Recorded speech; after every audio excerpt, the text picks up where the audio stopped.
Salut, je suis Pierre, je suis l'auteur du livre Remarquable, je suis aussi éleveur de marque et j'accompagne les entrepreneurs et les artistes pour les aider à grandir avec une marque. Avant de, de te présenter une liste de 12 livres qui m'ont aidé à être ce que je suis aujourd'hui et qui m'ont aidé surtout à écrire mon livre et à t'aider, je voulais juste te donner quelques éléments qui vont donner le contexte de ces livres, c'est-à-dire que c'est pas forcément les meilleurs, c'est pas forcément ceux qui sont les plus vendus, c'est surtout ceux qui ont été mon cheminement d'entrepreneur et qui m'ont surtout aidé à écrire le livre que tu as peut-être entre les mains. Et si c'est pas le cas, je t'invite juste en dessous à cliquer sur le lien pour te procurer ce livre. Et je vais commencer tout de suite.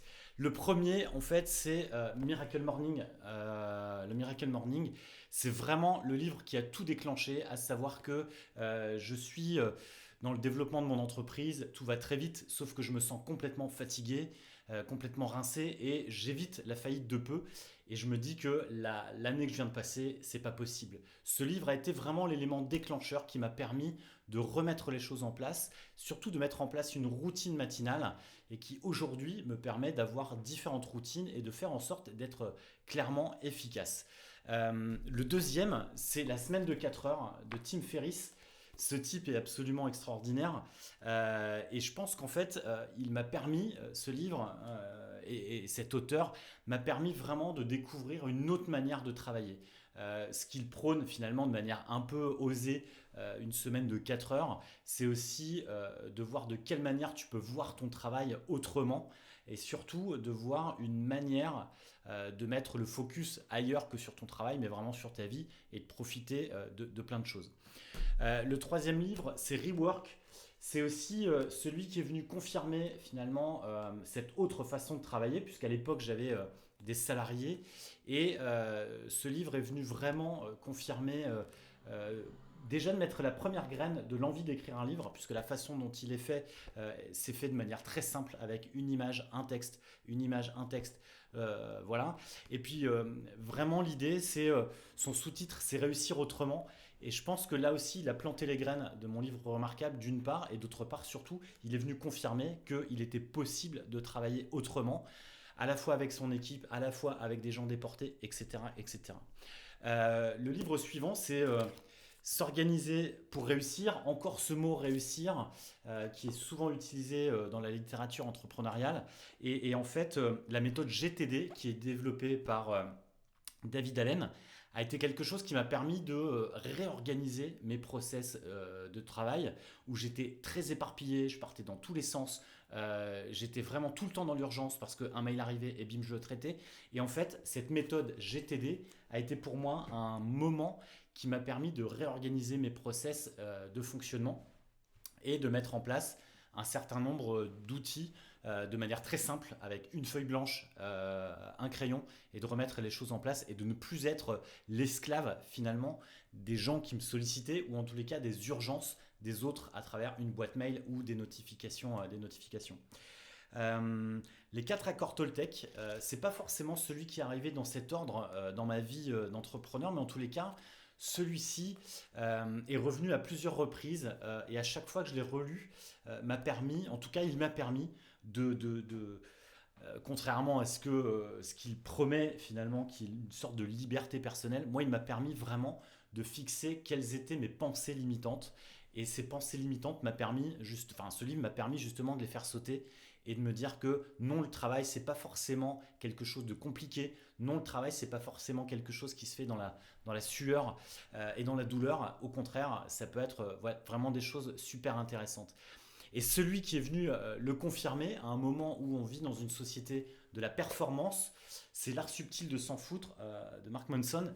C'est sans doute le livre que j'ai le plus offert, celui que j'ai le plus recommandé et celui qui m'a mis la plus grosse claque, à part les premières, dans la découverte de ces livres de développement personnel et de business.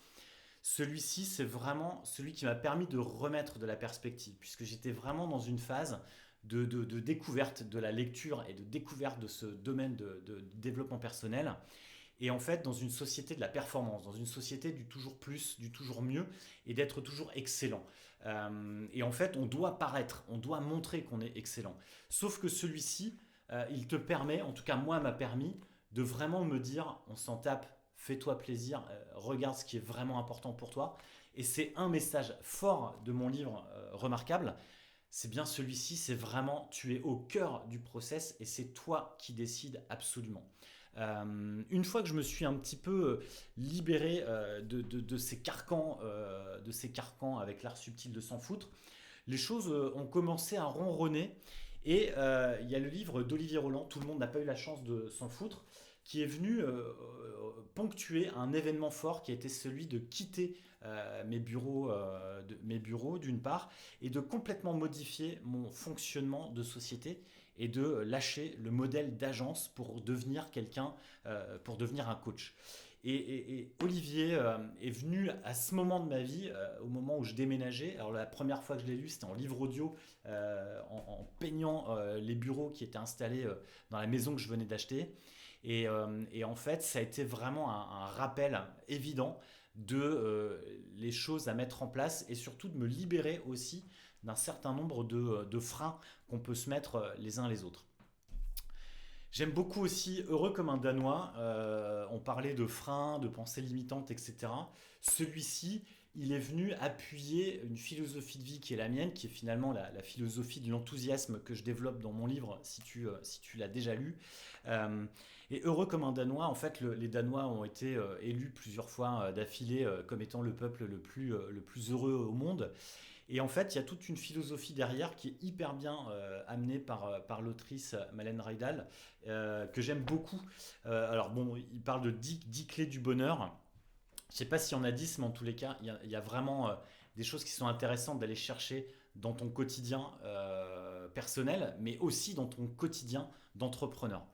Le E-Myth de Michael Gerber, que j'aime beaucoup, qui est une leçon de coaching et qui est venu vraiment soutenir le pivot que j'étais en train de faire de patron d'agence à coach d'entrepreneur.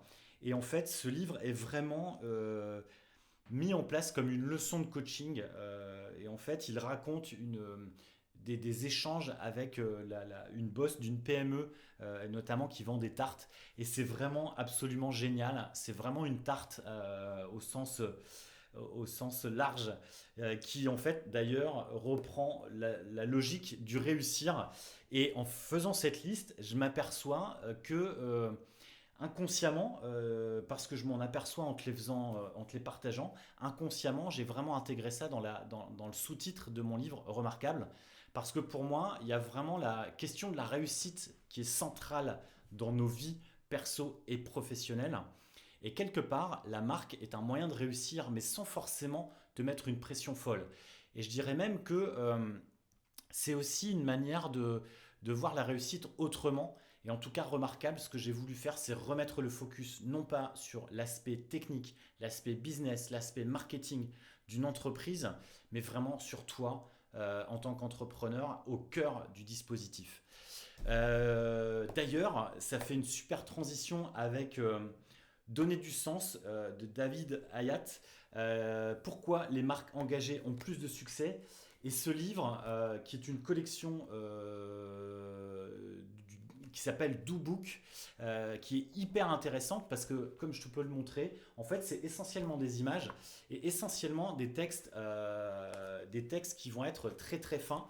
Et c'est ce livre que j'ai lu en à peine une heure où je me suis dit, ok, je peux en faire un. Non pas que le propos est simpliste ou simple, mais en tous les cas, il m'a montré que c'était possible de faire un livre de manière très simple. C'est possible de donner envie à quelqu'un d'écrire, de donner envie à quelqu'un d'agir. Et ça a été vraiment un livre qui m'a libéré de cette envie de faire un livre, d'une part, et puis surtout qui m'a remis aussi le focus à un moment où je doutais peut-être sur la véracité de mes propos et de mes engagements envers la marque, et de dire que la marque est au cœur du dispositif, au cœur du changement de notre monde, de nos mondes. Et en fait, l'engagement, le sens a vraiment du sens pour moi, et ça, c'est venu le rappeler. One Thing, c'est passer à l'essentiel, au-delà de la couverture jaune que j'aime beaucoup, qui était une des rares couvertures jaunes que j'ai pu voir dans cette littérature entrepreneuriale. L'idée de passer à l'essentiel, et en fait c'est vraiment une réflexion globale chez moi de minimaliste. J'étais devenu minimaliste, en tout cas j'essaye de le devenir un peu plus tous les jours.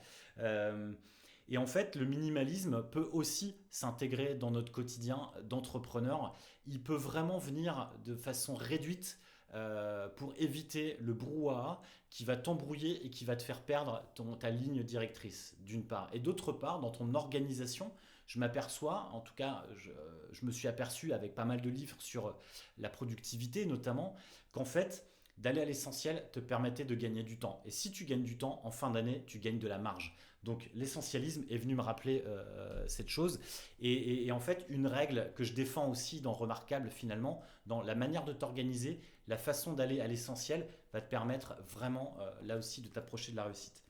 Sprint, tout le monde connaît le design sprint, ou en tous les cas la façon d'innover. Je parle aussi de design thinking et d'innovation dans mon livre.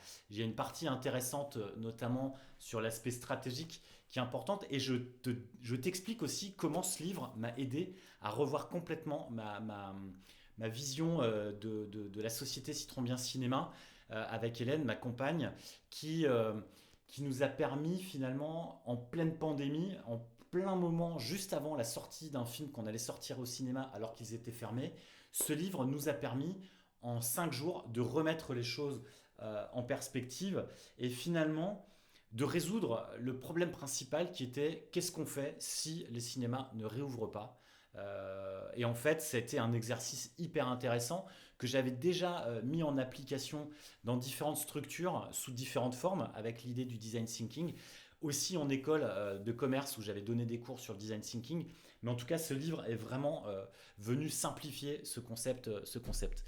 Euh, une bibliographie sans un livre de Seth Godin serait sans doute pas une bibliographie pour un entrepreneur qui parle business et qui parle marketing.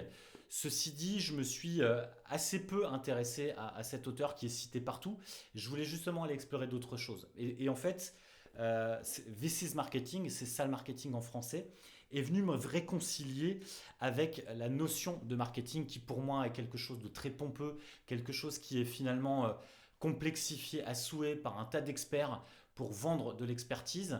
Et en fait, ce livre est tout l'inverse. Ce livre est vraiment une manière de simplifier le concept et faire en sorte que tu adhères justement au marketing, et faire en sorte que tu sois vraiment en phase avec toi-même, le marketing. L'autre livre, c'est un livre, je te montre, c'est le seul d'ailleurs que j'ai lu sur une liseuse. C'est l'histoire d'un zèbre de William Regeau. Et l'histoire de ce livre est toute particulière parce que, en fait, je découvre la bibliographie de William, je le sollicite, on se parle très vite, et au moment où je suis au téléphone avec lui, je vais avoir un accident. Euh, J'en parle aussi dans le livre, et cet accident, tu vas comprendre tout de suite après pourquoi je l'ai lu sur la liseuse, mais cet accident a été aussi vécu comme une synchronie, et une synchronie dont il parle beaucoup dans ce livre. Et en fait, la synchronie, c'est qu'au moment où je suis dans la salle d'attente des urgences, où j'ai les mains en sang, la bouche en sang, parce que mon chien vient de me mordre, parce que j'ai voulu le libérer d'un piège dans lequel il était tombé.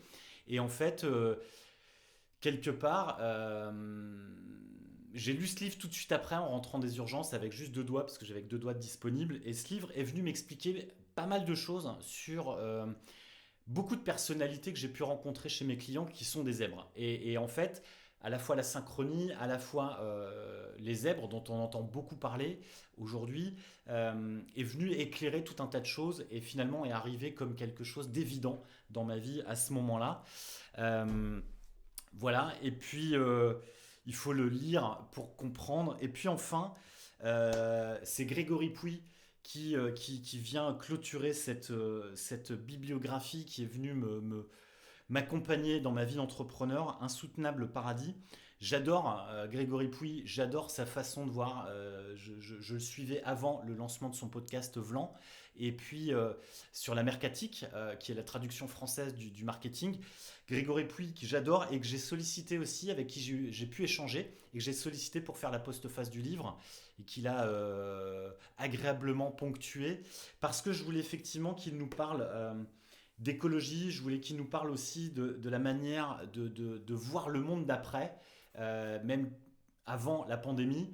Et en fait, ce livre, en tout cas, te permet, en tant qu'entrepreneur aussi, de voir d'autres manières de vivre, d'autres manières de fonctionner, qui vont venir finalement en phase avec le monde qui semble pour moi être le monde d'après, sachant qu'il y a des choses très ouvertes. Voilà cette liste de 12 livres qui est venue ponctuer mon parcours. Je pourrais t'en parler pendant des heures et des heures. Ce que je vais faire, c'est que je vais peut-être te présenter de manière individuelle certains bouquins. L'art subtil de s'en foutre, je l'ai déjà fait. Il y a une vidéo que je te mettrai en lien juste en dessous. Et puis, si tu veux me donner la liste de tes livres fétiches ou ceux qui t'ont vraiment marqué dans ton parcours d'entrepreneur, partage-les-moi. J'ai hâte de les découvrir et pourquoi pas de mettre en place des discussions, notamment dans mon club de lecture, où je serais ravi de t'accueillir pour pouvoir en discuter et lancer les prochains livres qui vont ponctuer nos vies d'entrepreneurs et d'artistes. Et en tout cas, des livres qui vont changer nos vies, qui vont nous permettre à notre tour de changer le monde en bien. Voilà, je te remercie et je te dis à bientôt. Salut.